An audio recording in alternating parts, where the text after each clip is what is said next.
Wawawin host Willie Revillame, handa nang tumakbo sa eleksyon 2025 bilang senador.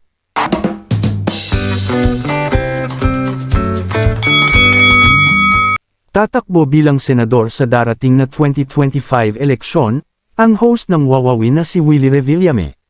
Si Willie mismo ang nagkumpirma nito nang dumalo siya sa rally sa Davao noong January 28, 2024.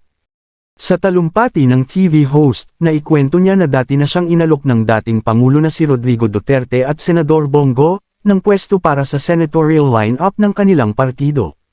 Marso 2 taon na ang nakararaan, panahon pa iyon ng pandemic, nang ipatawag siya ng dating Pangulong Rodrigo Duterte, at Senador Bongo, sa Malacanang upang pag-usapan ang kanyang pagtakbo bilang senador. Ayon kay Willie, kinailangan niya itong tanggihan dahil sa contractual obligations ng kanyang show na Wawawin. Wika pa ni Willie, maluha-luha siya noong panahong iyon at hindi makatulog ng maayos dahil iniisip niya ang alok ng Pangulo. Ayon sa kanya, isang karangalan ang alukon siya ng Pangulo na tumakbo sa halalan bilang senador. Nabanggit din ni Willie na matagal-tagal din niyang pinag-isipan ang pagtakbo sa darating na eleksyon. Iginiit din ni Willie na ang pagiging isang public servant ay tungkol sa pagsisilbi sa bansa.